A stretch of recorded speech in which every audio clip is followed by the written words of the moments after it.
Hello friend आपण मैंने केमती अछंती ममता किचन को आपण मानक स्वागत। आज आसतु लाउ रे मस्त रेसिपीटे बनैबा ताले आसतु डेरी न करिकी फुल रेसिपीटी को देखि नेबा। देखंतु मु एठी गोटे लाउ नेची आ दीटा मीडियम साइज रो आलू नेची। प्रथमे आमे लाउ आ आलू रो चोपा को छड़े नबा। एबे आमे लाउ को काटी नबा।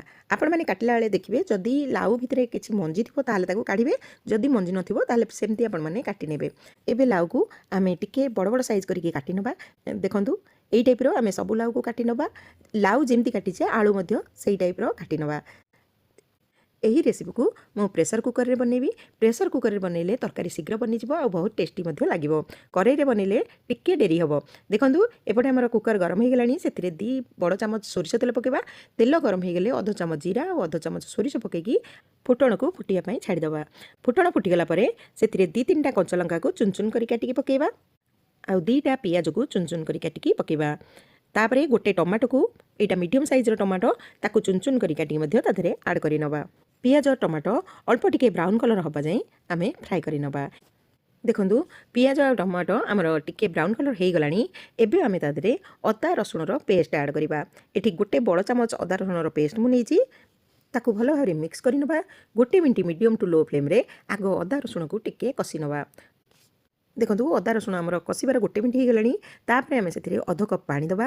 एबे आमे तादरे किछि मसला ऐड करिबा, जेमति कि अध चमच हळदी गुंड, गोटे चामच लंका गुंड, अध चमच धनिया पाउडर, अध चमच जीरा पाउडर आउ गोटे चामच आमे एठी किचन किंग मसला ऐड करिबा। जदि आपण मानक पाखरे किचन किंग मसला नथिबो ताले आपण माने एठी चिकन मसला बा नहले सब्जी मसला ऐड करि परिबे।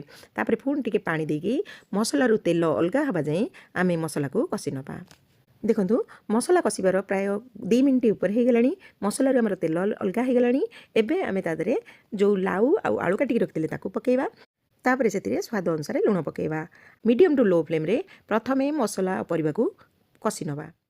देखंतु आमर परिबा तो कषा सरीगला। एबे आमे तादरे पानी दमानी, ढांकुणी बंद करिकी मीडियम टू लो फ्लेम रे 2टा सीटी आसीबा जाय बसेबा। मु आपण मानको खोलिकी देखौची आमर प्रेशर भी ठंडा हो गलानी। देखंतु लाउ रु केते पानी बाहरची। देखंतु आमर लाउ तरकारी प्रस्तुत हो गला।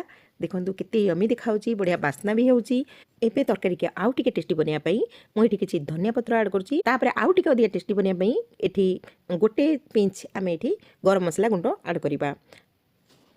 एबे भलो भाबरे मिक्स करि नबा। देखंतु आमर लाउ तरकारी प्रस्तुत हो गला। एबे चलंतु ए रेसिपी को गरम गरम सर्व करिबा। एही रेसिपी को घरे निश्चय थरे ट्राई करंतु, देखिबे निश्चय समस्त की पसंद आसीबो। पुणी आसीबी आ गोटे नुआ वीडियो सहित नुआ रेसिपी नेकी। सेतबेले जाय रहुची। बाय, नमस्कार, जय जगन्नाथ।